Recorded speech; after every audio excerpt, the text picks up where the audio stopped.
so much time. So this is Feb March 2024, paper 42. Question number 2. So it's saying that water is an amphoteric compound, okay, that also acts as a good solvent of polar and ionic compounds. अच्छा जी. Equation 1 shows water acting as a Bronsted-Lowry acid. Equation 1 says कि दे इस तरह reaction हो रहा है. तो identify the two conjugate acid base pairs in equation 1. Acid 1 आपको बता दिया. इसका कॉन्जुगेट बेस, देखो बेस क्या होता है, which is going to accept proton. तो आसान सी बात बताएं आपको, उस पर नेगेटिव चार्ज होता है, so ultimately it would B OH minus. Okay. अच्छा जी, दूसरा पेयर अगर मैं बात करूं, so ultimately that would B that would B acid 2. Acid is a proton donor. जब इसके पास है ही नहीं तो मैं इसको एसिड कैसे कह दूं? सो that would B HNO2, right. And उसका बेस पेयर क्या होगा? NO2 minus. सीधी सी बात है ना, मैंने आपको क्या कहा, नेगेटिव चार्ज होगा उसके ऊपर. Water also behaves as a Bronsted-Lowry acid when it dissolves CH3NH2. Explain the ability of CH3NH2 to act as a base. क्या कहते हो? Why this is supposed to, like, it's acting as a base? क्या कहते हो? Any idea? Yes. हाँ भाई, साहिल and जुमर क्या कहते हो? Yes. Yes, yes, yes. जल्दी बोलो. हाँ हाँ हाँ. No idea. मैं बताऊं? चलो मैं बता देता हूँ. ओके. नाइट्रोजन के पास लोन पेयर है भाई, तो it can donate it's lone pair. Nitrogen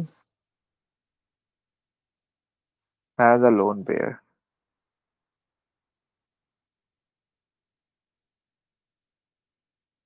which can donate.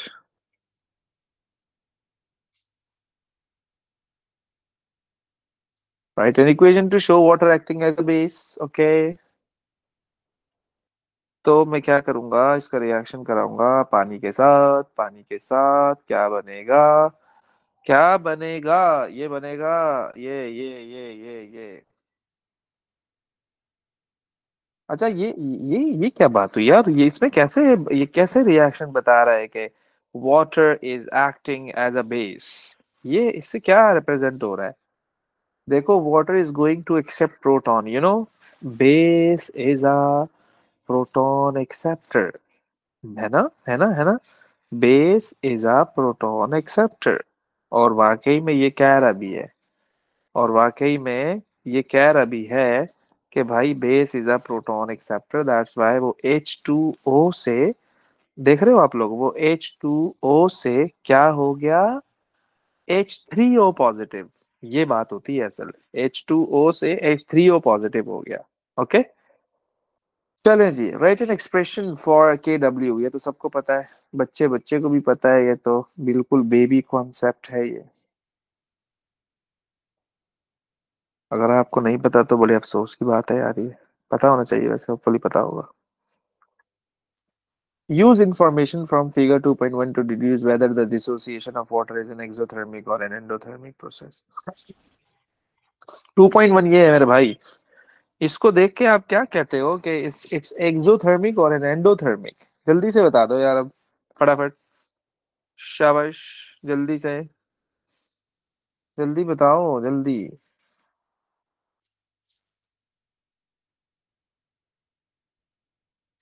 जल्दी सोचो, जवाब जरूर देना. हाँ जी, क्या कहते हो?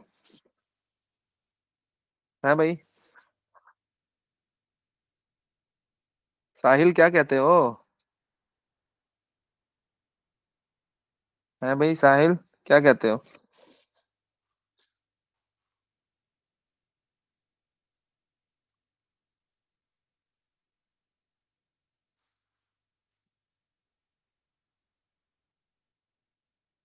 मैं बताता हूँ, चलो. देखो, इसमें हो रहा ये है कि आपका के डब्ल्यू क्या हो रहा है, इंक्रीज हो रहा है, देख रहे हो आप लोग, के डब्ल्यू आपका इंक्रीज हो रहा है। तो जब आपका के डब्ल्यू इंक्रीज होगा, जब आपका के डब्ल्यू इंक्रीज होगा, देखो के डब्ल्यू क्या है, आपका डिसोसिएशन कांस्टेंट फॉर वाटर है। Okay, so since the dissociation is an endothermic process, तो जब आपका के डब्ल्यू इंक्रीज होगा तो रिएक्शन मूव्स फॉरवर्ड, है ना, ऐसे ही है ना, इक्विलिब्रियम कहाँ फॉरवर्ड होगा, राइट की तरफ। सो इससे मैं देखकर अंदाजा लगा सकता हूँ कि फॉरवर्ड रिएक्शन हो रहा है एज द टेम्परेचर इंक्रीजेस। देखो ये अल्टीमेटली, ये इनडायरेक्टली अगर मैं इसको कहूँ कि टेम्परेचर के इंक्रीज होने से रिएक्शन फॉरवर्ड हो रहा है। हम तो ये सीखते थे, हमने तो ये सीखा था, हमने तो ये सीखा था कि यार जो आपका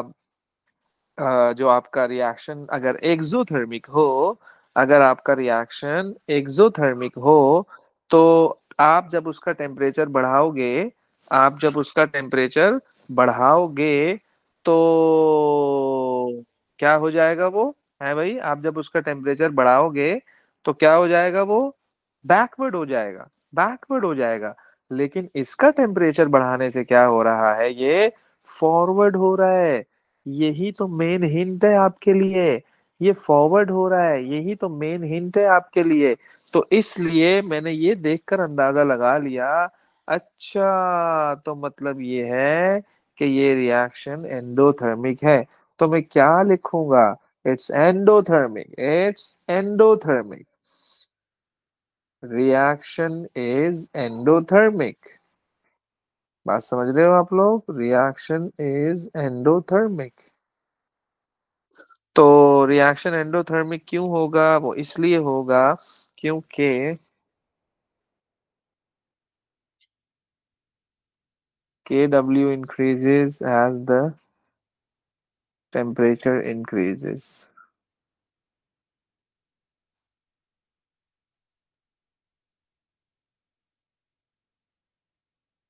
which means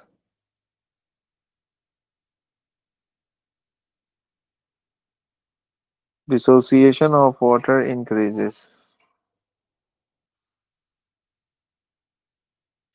Dissociation of water increases. So equilibrium moves to the right. Same thing.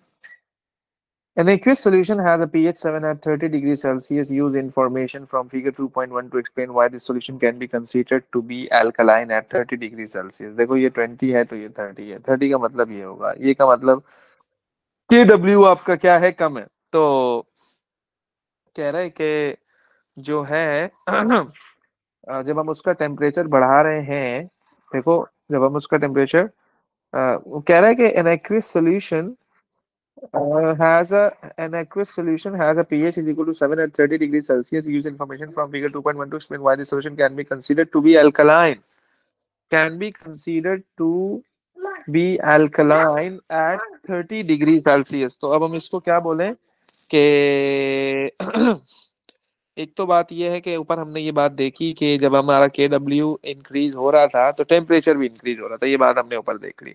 Okay, तो अगर आप इसको यूं देख लो कि मैं एक काम करता हूँ ना, मैं एच प्लस की कॉन्सेंट्रेशन निकाल लेता हूँ। आप एक काम करो, आपको पीएच दी हुई है 7, मैं ये रिलेशन लगा रहा हूँ, pH is equal to negative log of H plus. Okay, और मैंने क्या किया, मैंने एच प्लस की कॉन्सेंट्रेशन निकाल ली यहाँ से, कैसे करके, ऐसे करके 10 की पावर -7।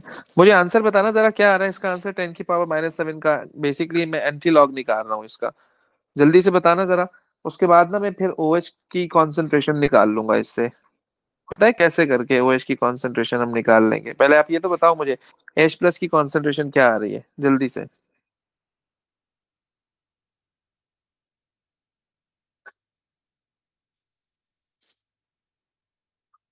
और इस रिएक्शन में ना आपको कितने 30 डिग्री सेल्सियस पे ना, 30 डिग्री सेल्सियस पर अगर मैं इसको इंटरपोलेट करूं तो कुछ ये है, it's basically 1.5 times 10 to the power -14। Okay, तो ये आपको क्या मिल जाएगा, के डब्ल्यू की वैल्यू मिल जाएगी आपको। इसका आंसर पहले मुझे बता दो जल्दी से, क्या आ रहा है फटाफट। इसका आंसर आना चाहिए आपके पास आंसर इसका चलो डायरेक्ट कर लो, इसको डायरेक्ट कर लो वैसे।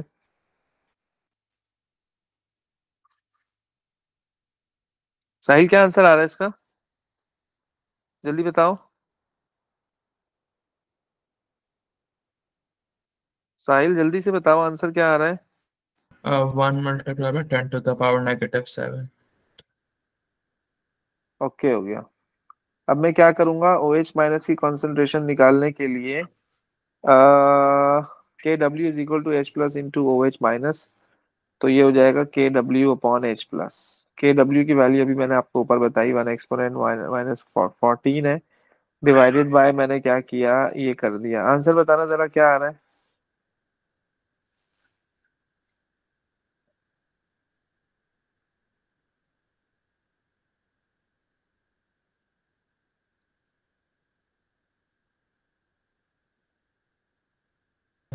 Sir, I got 1.5 multiplied by 10⁻⁻⁷. 1.5 multiplied by 10⁻⁻⁻⁷। 1 minute, screen चली गई।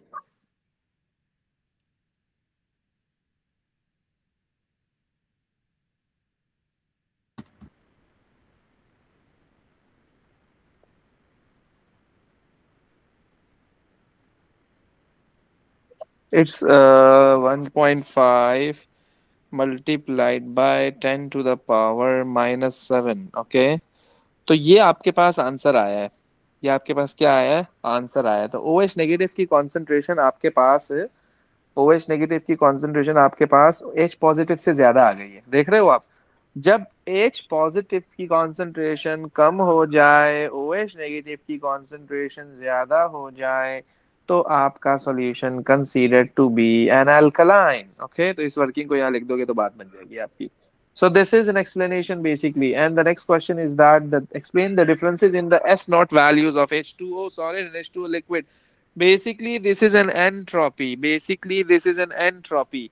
तो याद रखना, लिक्विड के पार्टिकल्स जो है वो उसकी रैंडमनेस ज्यादा होगी, जबकि जो सॉलिड के पार्टिकल्स हैं उसकी रैंडमनेस कम होगी।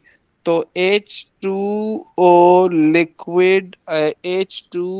Liquid molecules are more random more random than H2O solid. Why? The increase in its entropy is much greater than when H2O boils. जाहिर सी बात है यार, ये कोई बात है यार। तो इसको मैं लिखूंगा कि boil means like, sorry, temperature increase करने का मतलब ये है कि आपने उसकी काइनेटिक एनर्जी को इंक्रीज कर दिया। ऐसे ही है ना, आपने उसकी काइनेटिक एनर्जी को इंक्रीज कर दिया। So as the kinetic energy increases, so H2O gas particles have much more randomness.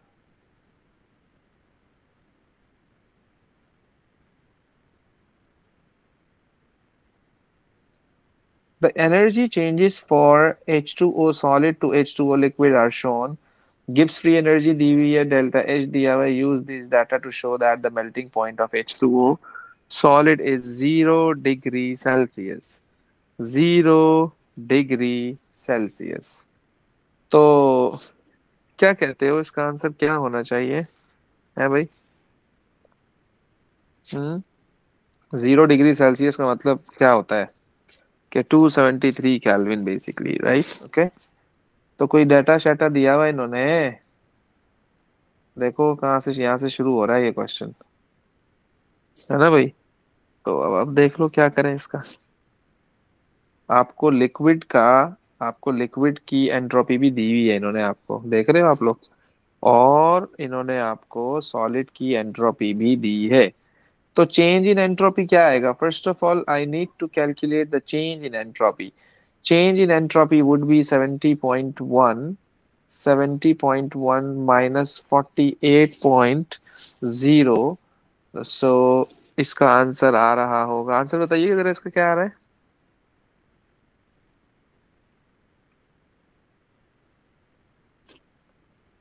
जल्दी से बताना यार, टाइम इज शॉर्ट। 22.1। क्या आ गया? 22.1। 22.1 यूनिट उन्होंने दिया हुआ है जूल्स पर केल्विन। भाई ये तो किलो जूल्स पर मोल है यार, तो इसको भी तो किलो जूल्स पर मोल में होना चाहिए ना, तो जूल से किलो जूल में कैसे करेंगे? डिवाइडेड बाय 1000 करो इसको।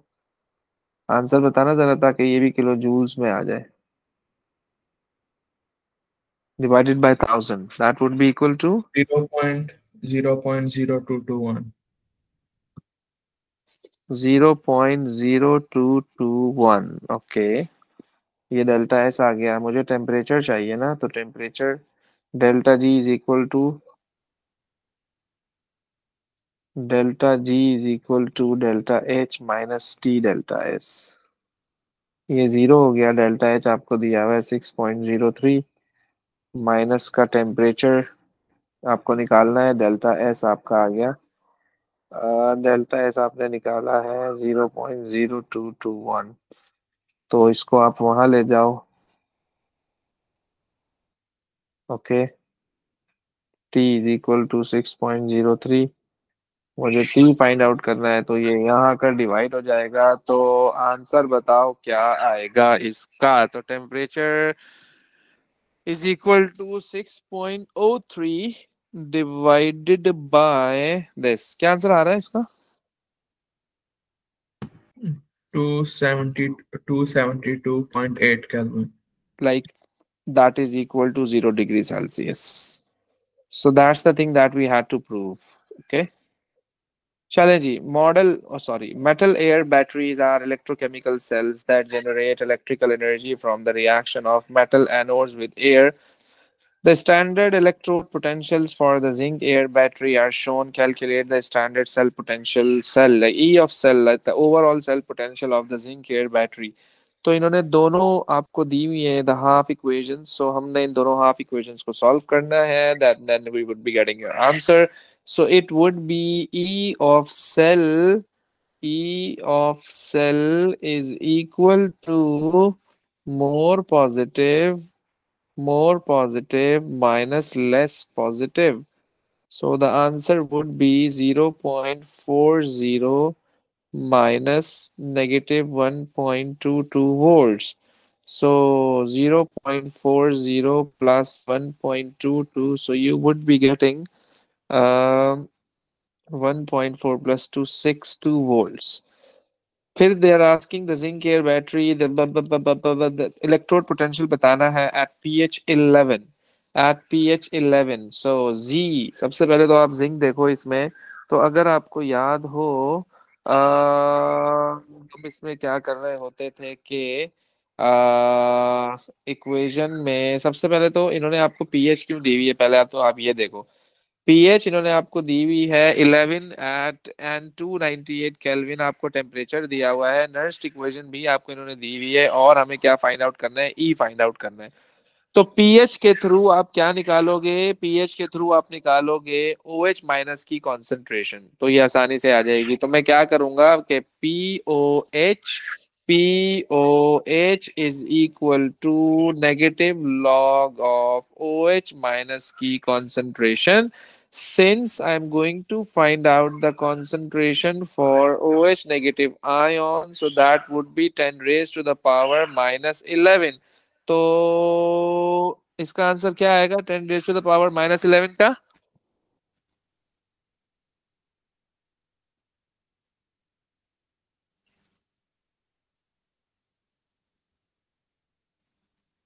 One multiplied by 10 to the power negative 11। तो आपने क्या करना है, आपने इस वैल्यू को पुट करना है किस में, इसकी जगह। So that would be E is equal to 0.40 minus का 0.059 over z, which is an electron involved, log into 1 exponent minus का 11। अब क्वेश्चन ये है कि हम यहाँ पर क्या करें। 1 एक्सपोनेंट, क्या नाम है अपना, अल्लाह भला करे आपने। अ, अच्छा एक काम करें ना हम इसमें, मैंने ये थोड़ा सा यहाँ पे मिस्टेक की है OH नेगेटिव की कंसंट्रेशन में। तो हम एक काम करेंगे, हमें पीएच दी हुई है ना भाई, हमें पीओएच तो नहीं दी ना, हमें पीएच दी है। तो मैं एक काम करता हूँ, मैं ना कुछ P H plus P O H is equal to 14। Okay, तो पी एच इन्होंने मुझे 11 दी है, तो P O H is equal to 14 करूंगा मैं। So P O H would be equal to 14 minus 11, that is कितना आएगा आंसर, 3 आएगा। ओके जी। तो अब तुम इसको क्या करो बेटा, अब इसका नेगेटिव लॉग लो आप, दैट इज दिस। तो अल्टीमेटली 10 की पावर -3 होगा, तो ये आपका आंसर है। तो मैं 10 की पावर -11 नहीं, मैं 10 की पावर -3 लूंगा, राइट। ओके, 10 की पावर मैं क्या लूंगा, बेसिकली -3 लूंगा, याद रखिएगा। तो 10 की पावर -3 जब मैं लूंगा, तो अब एक काम करेंगे हम इसमें क्या, कि जी क्या होगा मेरा, जी मेरा जी क्या होगा, दैट्स द मेन थिंग। तो अगर आप इस इक्वेशन में देखें तो यहाँ पर 2 लिखा हुआ है, यहाँ पर क्या लिखा हुआ है, 2 लिखा हुआ है, तो मैंने भी 2 ले लिया भाई। अब जरा इसको सॉल्व करिएगा और मुझे आंसर बताइएगा कि क्या आंसर आ रहा है, जल्दी से।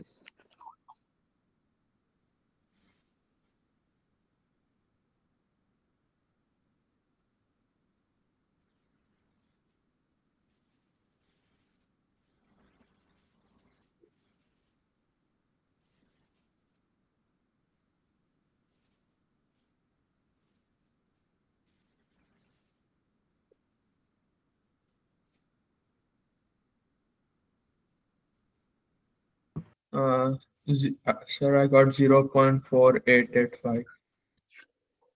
0.4885। ओके, 0.4885, ये आंसर आ रहा है। Yes, sir.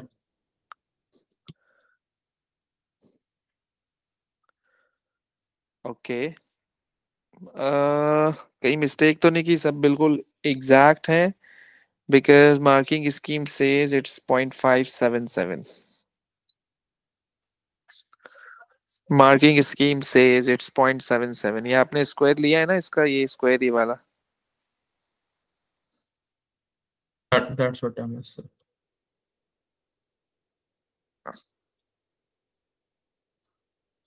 देखो जरा, सेम आ रहा है answer.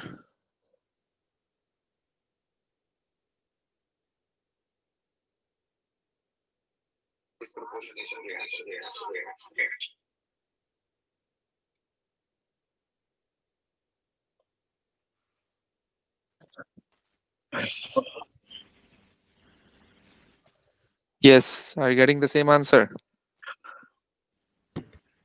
Yes, I'm getting the same answer now. चलो जी, गुड हो गया जी, गुड हो गया, गुड हो गया, गुड हो गया। Okay, so that's question number 2। Then question number 3।